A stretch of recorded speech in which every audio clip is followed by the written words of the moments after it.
ఓం నమో భగవతే వాసుదేవాయ.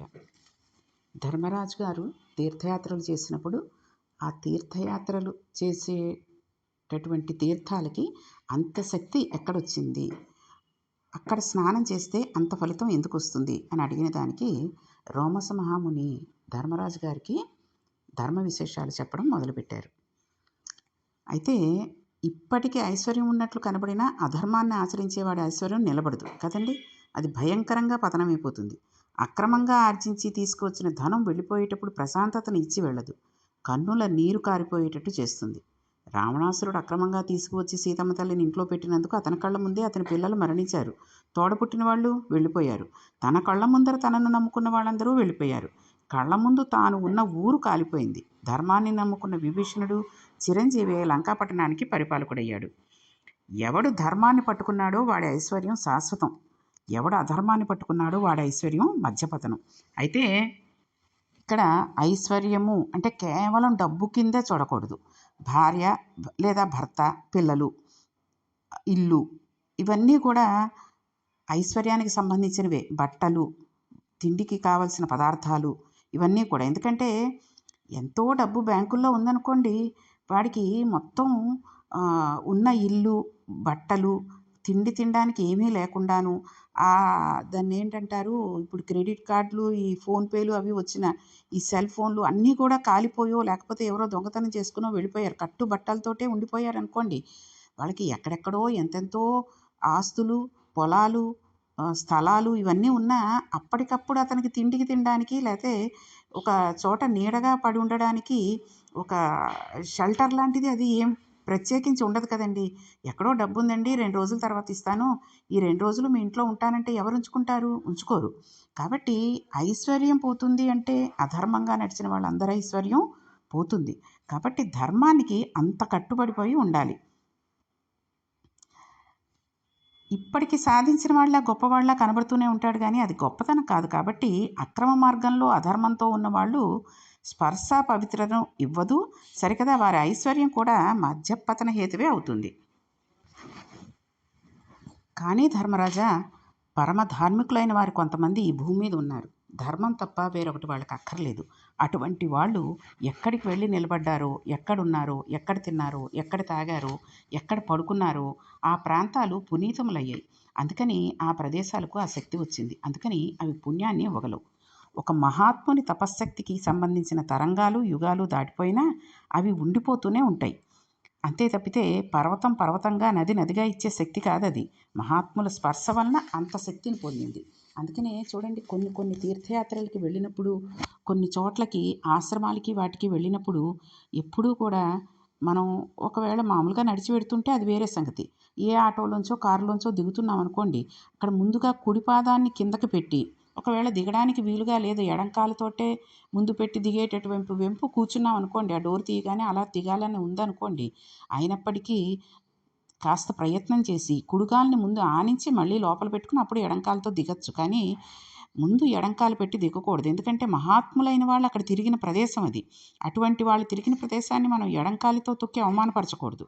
అలాగే చూడండి, కొన్ని కొన్ని చోట్లకు మనం వెళ్ళేటప్పుడు, అంటే ఉదాహరణగా చెప్పాలి అంటే విశాఖపట్నం నుంచి హైదరాబాద్ వెళుతున్నాం అనుకోండి, మధ్యలో మనం అన్నవరం దగ్గర, విజయవాడ దగ్గర ఇలాంటి చోట్ల ట్రైన్ ఆగుతుంది. ఆగినప్పుడు మనం అన్నవరంలో స్వామి ఉన్నాడు అని ప్రత్యేకించి మనకు తెలుసు కదండి. అందుకని చాలామంది అన్నవరంలో ఆగని ట్రైన్లు అయితే ఆ కిటికీలోంచి చూసి దండం పెట్టుకోవచ్చు. అన్నవరం వస్తుందని తెలుస్తుంది కదండి మనకు అంత. అందుకనేనండి ట్రైన్లు ఎక్కినా, బస్సులు ఎక్కినా ఎక్కగానే ఏదో ఇంకా నిద్రకి కరువైపోయినట్టుగా చాలామంది కళ్ళు మూసేసుకుని నిద్రపోతూ ఉంటారు. ఇంక అసలు ఒళ్ళు తెలియనట్టుగా నిద్రపోతూ ఉంటారు. అది కాదు, కొన్ని చూస్తూ ఉండాలి. నిద్రదేముందండి, రాత్రి పడుకుంటే హాయిగా పొద్దునకి లేవచ్చు, ఇళ్ళ దగ్గర పడుకుంటాం. అదే మనం పగటిపూట వచ్చేటటువంటి ఈ క్షేత్రాలు కానీ, తర్వాత పొలాలు, ఇలాంటివన్నీ కూడా ఉంటాయి. మంచి మంచి అందమైన దృశ్యాలు కూడా కనబడుతూ ఉంటాయి ట్రైన్లోంచి వెడుతుంటే. ఆ మేఘాలు అవి కూడా ఒక రకమైన ఆకారాలతో ఉండడం, చంద్రుడు, సూర్యుడు మనకి అందులోంచి కనపడడం, ఇలాంటివన్నీ కూడా మనం కొన్ని కొన్ని అనుభవిస్తూ ఉండాలి. జీవితం ఎంతసేపు తిండికి నిద్రకే ఉపయోగించుకోకూడదు. కాబట్టి అటువంటి చోట్ల మనం ట్రైన్ ఆగినప్పుడు గబుక్కున ఒక్క నిమిషం చెప్పులు విదిలేసి కిందకి దిగి ఆ ప్లాట్ఫామ్ దగ్గరైనా ఒక్క నమస్కారం ఆ భూమాతకి చేసుకోవాలి. ఎందుకంటే అన్నవరం సత్యనారాయణ స్వామి, బెజవాడ కనకదుర్గమ్మ ఉండేటటువంటి స్థలాలు మనం అస్తమాటు వెళ్ళాలి అనుకుంటే మనకి అయ్యే అవకాశం ఉండదండి. ఎందుకంటే అది భగవంతుడి ఆజ్ఞ ఉంటేనే మనం వెళ్ళగలం. ఆయన అనుగ్రహం ఉంటేనే మనం అక్కడికెళ్ళి అమ్మవారి దర్శనమో, అయ్యవారి దర్శనమో చేసుకోగలం. కాబట్టి ఒక్క సెకన్ అలా దండం పెట్టుకుని మళ్ళీ ట్రైన్‌లోకి ఎక్కేయాల్సొచ్చిన అటువంటి ప్రయత్నాలు గనక మనం చేసినట్టయితే పరమేశ్వరుడు అన్నవరం వచ్చి తన దర్శనం చేసుకున్నటువంటి లోపలికి గుళ్ళోకి వచ్చి దర్శనం చేసుకున్న భాగ్యాన్ని, పుణ్యాన్ని మన ఖాతాలో వేసేస్తూ ఉంటాడు. అందుకనే దేవతలు, మహాత్ములు తిరిగినటువంటి ప్రదేశాలకి వెళ్ళడం, చూడడం అది మన అదృష్టంగా భావించాలి. అందుకనే ఈ నదులకి, పర్వతాలకి కూడా ఆ మహాత్ములు కాలు పెట్టిన ప్రదేశం, వాళ్ళు తొక్కిన ప్రదేశాలు కాబట్టి అంత పవిత్రత, అంత దానికి అంత పేరు వచ్చాయి. చూడండి షిరిడీకి అంత పేరు ఎందుకు వచ్చిందండి? కేవలం బాబాగారి గుడి వెళ్ళి అక్కడికెళ్ళి ఆయన దర్శనం చేసుకున్నందువల్ల కాదు. ఆయన ఎన్నాళ్ళో అక్కడ ఉండిపోయారు. ఆయన అంతా తిరిగిన ప్రదేశం అది. ఆయన పాదధూళితో నిండిన ప్రదేశం. కాబట్టి ఎంత కాదనుకున్నా ఆయన అక్కడ ఉన్నటువంటి ప్రదేశమే. కాబట్టి అటువంటి ప్రదేశాలకి అంతంత ముఖ్యమైన ఫలితాలు వస్తూ ఉంటాయి. దేవతలు ఎప్పుడూ కూడా భోగంతో ఉంటారు. అంటే వాళ్ళు ధర్మాన్ని నమ్మి ఉంటారు. అందుకే వాళ్ళు అంత ఐశ్వర్యాన్ని పొంది నిలకడతో ఉండగలిగారు. లోకం చేత నమస్కరింపబడుతున్నారు. కాబట్టి ధర్మమే ఆశ్రయించదగినది.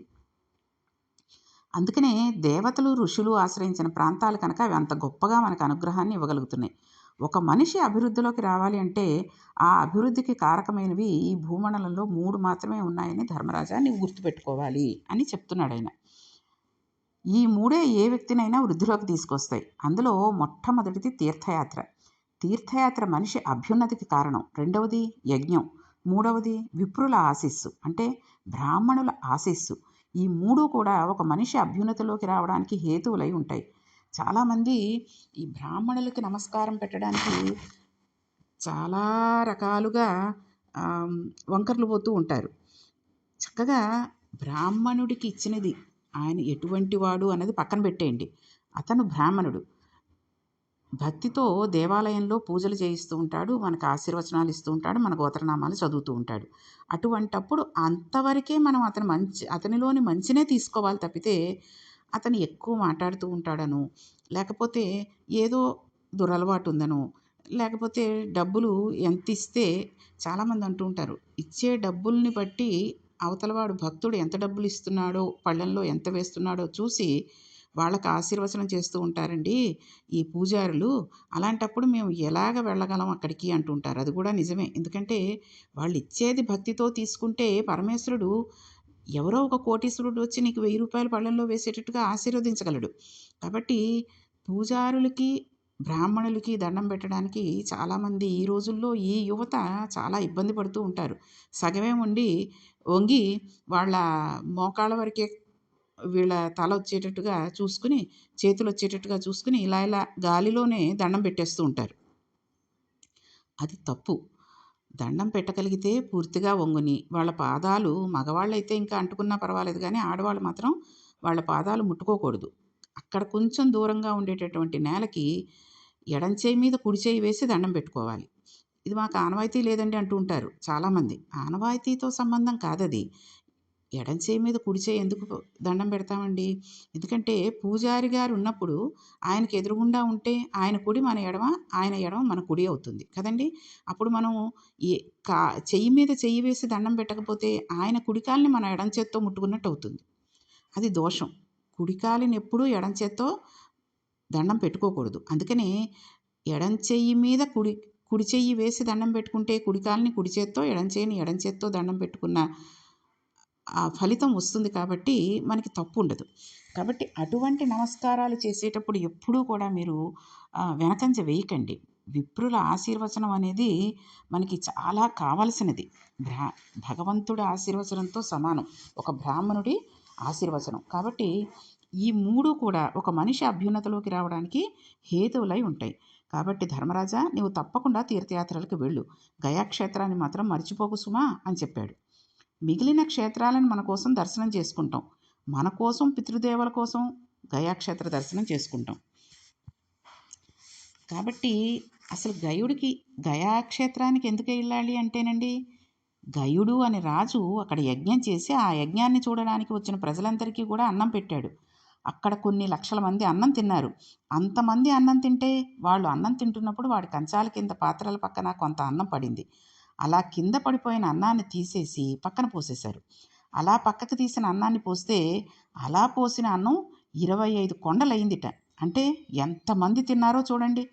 ఆయన ఇచ్చిన దక్షిణలు ఎంత అని లెక్క పెట్టాలంటే ఈ భూమండలంలో ఉన్న ఇసుకలో ఉన్న రేణువులన్నిటినీ లెక్క పట్టగలిగిన వాడు ఎవడైనా ఉంటే, ఆకాశంలోని నక్షత్రాలన్నిటినీ లెక్క పట్టగలిగిన వాడు ఎవడైనా ఉంటే, గయుడు అక్కడ చేసిన యజ్ఞంలో ఇచ్చిన భూరి దక్షిణల విలువలను కూడా లెక్క పెట్టగలడు. గయుడు అంత దానం చేశాడనమాట. అంత అన్నం పెట్టాడనమాట. కాబట్టి గయుడు అంత దానం చేసి అంత అన్నం పెట్టిన క్షేత్రమే గయ. అందుకే అక్కడికి వెళ్ళి ఫల్గుణి నదిలో స్నానం చేసి పితృపిండం పెడితే పితృదేవతలు తరించిపోతారు.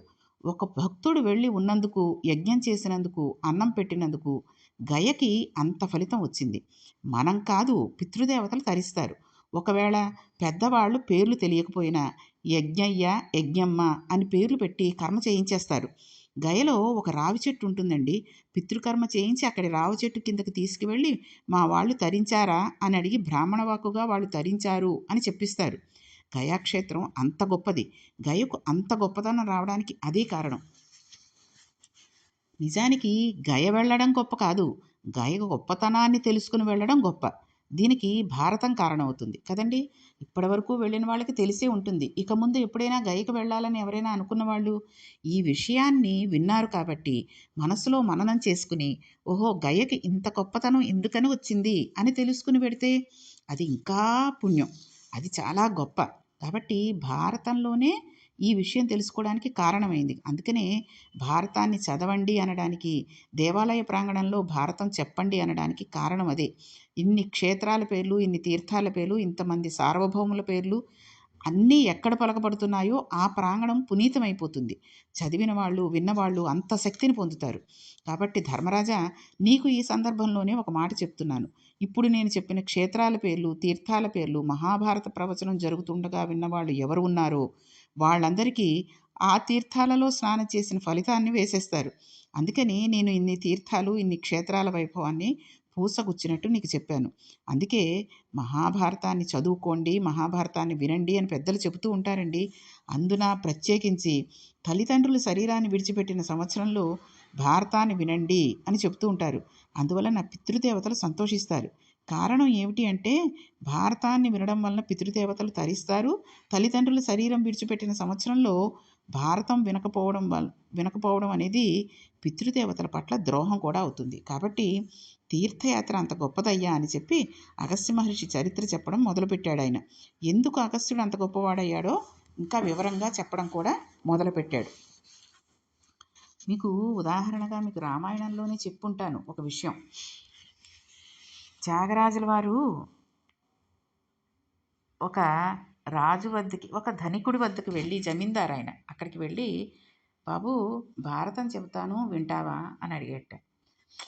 ఏదో ఊసిపోక ఈ బ్రాహ్మణుడి ఇంటికి వచ్చి భారతం చెప్తానంటున్నాడు, నాకు బోల్డు పనులున్నాయి, ఇతనికైతే పనేమీ లేదు, నేను ఇచ్చేటటువంటి ఆ దక్షిణకి వాటికి ఆశపడి వస్తున్నాడు అనుకుని ఇప్పుడు కాదులే వచ్చే ఆదివారం వింటాను అన్నాడు.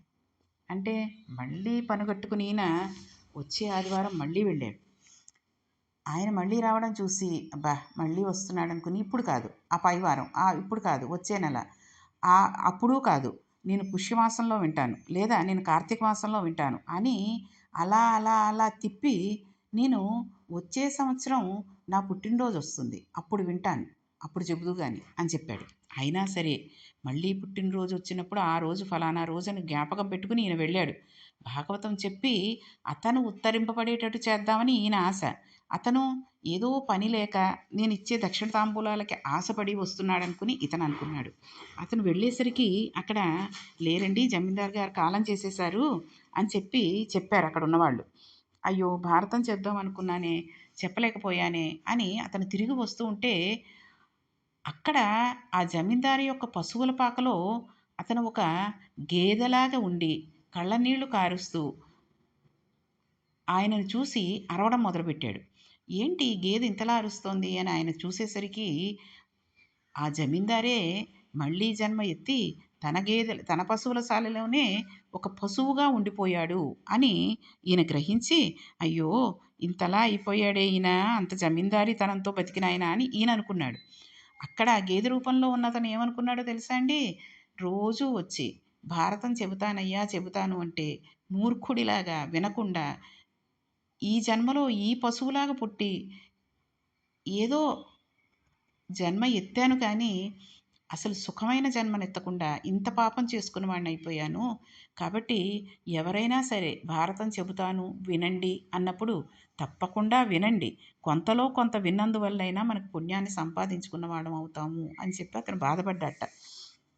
అందుకనే ఈ భారతాన్ని చదవండి, వినండి అని పెద్దలు చెబుతూ ఉన్నప్పుడు మనం ఎందుకు వినకూడదు? రోజు ఒక 10 నిమిషాలు, 15 నిమిషాలు, మహా అయితే అరగంట చెప్తారేమో చెప్పేవాళ్ళు. అంతేగాని గంటల తరబడి వినండి, మీ పనులన్నీ మానేసుకోండి, భారతాన్నే వినండి అని ఎవరూ చెప్పరు కదండీ! అందుకని చక్కగా చెప్పే అవకాశం నాకు భగవంతుడిచ్చాడు. వినే అవకాశం మీ అందరికీ వచ్చింది. కాబట్టి తప్పనిసరిగా భారతాన్ని రోజు ఒక 20 నిమిషాలు, మీరు మరీ నేను నెమ్మదిగా చెబుతున్నాను అనుకుంటే యూట్యూబ్‌లో పెట్టుకున్నప్పుడు మీకు స్పీడు మీరు కొంచెం పెంచుకునే అవకాశం ఉంటుంది. దాన్ని మీరు పిల్లల్ని అడిగితే చెప్తారు. అది పెట్టుకుంటే అది ఒక 1, 1.25, 1, 5, 2 అన్నట్టుగా ఉంటుంది. మీరు ఏ స్పీడ్‌లో వింటే అర్థం చేసుకోగలుగుతారో ఆ స్పీడ్‌లో పెట్టుకొని కూడా వినొచ్చు. అప్పుడు మీకేమవుతుందంటే 20 నిమిషాలు పట్టేది ఒక 15 నిమిషాల్లోనే అయిపోతుంది. కాబట్టి ఒక్క 15 నిమిషాలు మీ గురించి మీరు అలా రిలాక్స్ అయినట్టుగా పనులన్నీ చేసుకుంటూ ఉంటారు కదండీ! ఒక్క 15 నిమిషాలు కుర్చీలో కూర్చోండి. చక్కగా వినండి. అవగాహన చేసుకోండి. ఆ చెప్పేది ఎంతవరకు వింటారో అది మననం చేసుకుంటూ ఉండండి. దానివల్ల ఏమవుతుందో తెలుసా అండి? భారతం విన్న ఖాతాని మనకి వేసి మనకే పుణ్యాన్ని కాదు, మన పెద్దలందరూ కూడా తరించేటటువంటి భాగ్యాన్ని మనకి భారతం ఇస్తోంది. పరమేశ్వరుడు దాన్ని అలా తీర్చిదిద్దాడు. కాబట్టి ముఖ్యంగా పితృదేవతలు, పితృదేవతలు సంతోషించేటటువంటి విషయం మనం వాళ్ళనున్నప్పుడు ఏ రకంగా బతికుండగా ఏ రకంగా చూసాము అన్నది పక్కన పెట్టండి. ఎందుకంటే ఈ కలియుగంలో అందరూ కూడా తల్లిదండ్రులను గౌరవిస్తూ, మర్యాదిస్తూ, వాళ్ళ మాటల్ని మన్నన చేస్తూ, మనం విన్నా వినకపోయినా, వాళ్ళు చెప్పిన మాటలు నచ్చినా నచ్చకపోయినా విన్నట్టుగా అలాగే అమ్మ, అలాగే నాన్నగారు అనేటటువంటి బుద్ధి కలిగిన పిల్లలు చాలా తక్కువైపోయారు. కాబట్టి అవన్నీ పక్కకు పెట్టేసినా చక్కగా భారతం విని, గయకు వెళ్ళి, పితృదేవతలకు పిండ ప్రదానం చేసి, భారతంలో చెప్పారు కాబట్టి, చెప్పకపోయినా వెళ్ళొచ్చు. భారతంలో చెప్పారనే కాదు, కానీ ఆ గయకి ఎందుకు వెడుతున్నారు? అసలు గయుడు ఎందుకు అంత గయకి అంత ప్రాముఖ్యత ఎందుకొచ్చింది? గయుడు చేసినటువంటి దానాలు ఎటువంటివి అన్నవి తెలుసుకున్నాం కాబట్టి, మనం గయకి వెళ్ళి, పితృపిండాలు పెట్టి, పితృదేవతల ఆశీర్వచనాలు పొంది, భారతం చక్కగా చదువుకోవడం కానీ వినడం కానీ చేసి, ముఖ్యంగా తల్లిదండ్రులు ఎవరైనా పోయిన ఆ సంవత్సరం అంతా భారతం వినడం కానీ చదవడం కానీ చేసుకుంటేటండి పితృదేవతలు ఎంతో సంతోషిస్తారట. వాళ్ళు సంతోషిస్తే మనకి ఆశీర్వదిస్తారు. పితృదేవతలు సంతోషిస్తే భగవంతుడు సంతోషిస్తాడు. ఆయన ఆశీర్వచనం మనకుంటే మన ఐశ్వర్యం మనకుంటుంది. కాబట్టి భారతాన్ని వినండి, చక్కగా చదువుకోండి. ఇప్పుడు మనకి రోమస మహాముని ధర్మరాజు గారికి అగస్త్యుడి గురించి ఆయన ఎందుకు అంత గొప్పవాడయ్యాడు అనే విషయాన్ని చెబుతాను అన్నాడు. కాబట్టి ధర్మరాజు గారికి ఆయన చెబుతున్నాడు అని అనుకోకుండా మనందరికీ కూడా చెబుతున్నాడు. కాబట్టి భారతంలో మనం ఈ విషయాన్ని చదువుకుంటున్నాం, వింటున్నాం. కాబట్టి ఆయన యొక్క గొప్పతనాన్ని ధర్మరాజు గారు ఆయన యొక్క విషయాన్ని విన్న తర్వాత ఏం ప్రయోజనాన్ని పొందాడు అనే విషయాలన్నింటినీ కూడా మనం రేపటి పారాయణంలో తెలుసుకుందాం. ఓం నమో భగవతే వాసుదేవాయ.